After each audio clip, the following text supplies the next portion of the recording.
Tu me laisses 5 minutes, je médite un peu, je reviens. Et là, je suis tranquille et on peut commencer vraiment le truc. Ok? Si.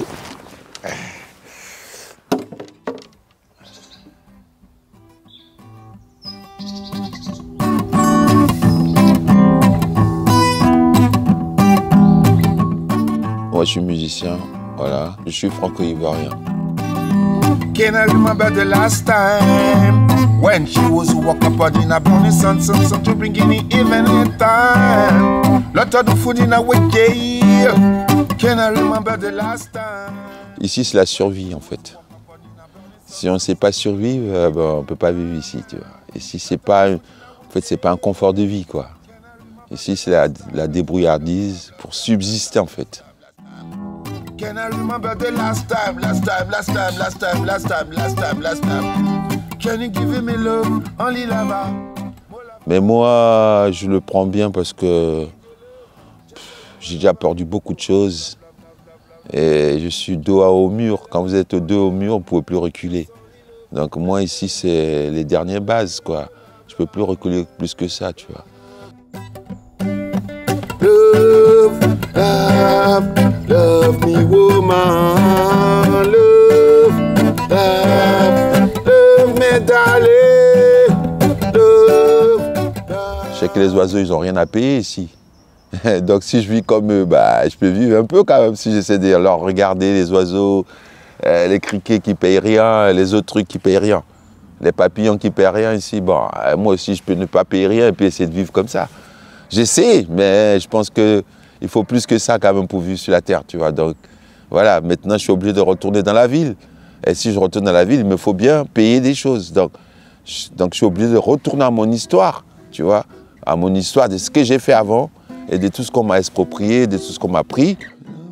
Trop pleuré, nous avons trop crié nos douleurs. Nous sommes trop lamentés de toutes ces méchancetés. J'ai vécu beaucoup de choses là-bas en Afrique. Voilà. Je suis parti en Afrique en 2010 avec mon container de 20 pieds, du matériel des scènes pour faire des concerts, des festivals, du matériel de studio pour enregistrer des albums et encore du matériel pour monter une école de musique là-bas. Les douaniers ivoiriens m'ont dépossédé de tout mon matériel.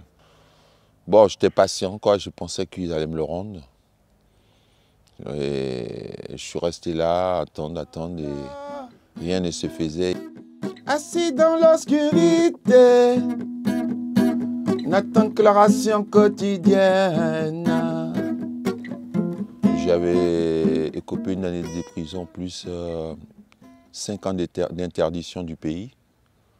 Et je trouvais ça très injuste parce que ils ont mon matériel et ils m'interdisent de venir sur la terre où mon matériel se trouve.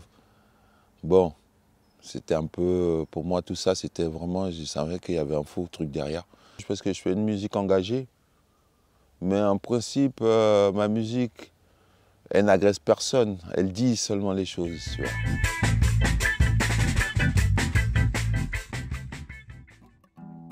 Vous voyez là où il y a les flammes, là, où c'est noir, là? Cet endroit, c'était mon studio en fait.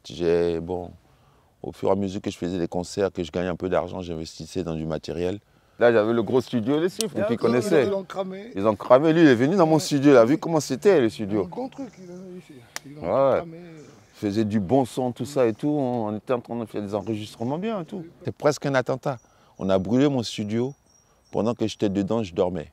Batterie, les pianos, les claviers, plusieurs pianos, plusieurs claviers, les amplis de guitare, les tables d'émissage, les micros, pas mal de matériel en tout cas, beaucoup de matériel.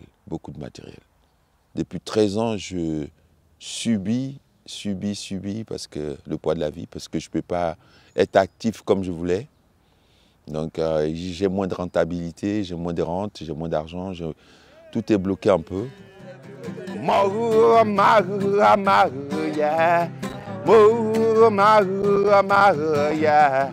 Whoa, Amaru, yeah. Whoa, Amaru. Yes, I. One love, yes, I. Toujours, toujours.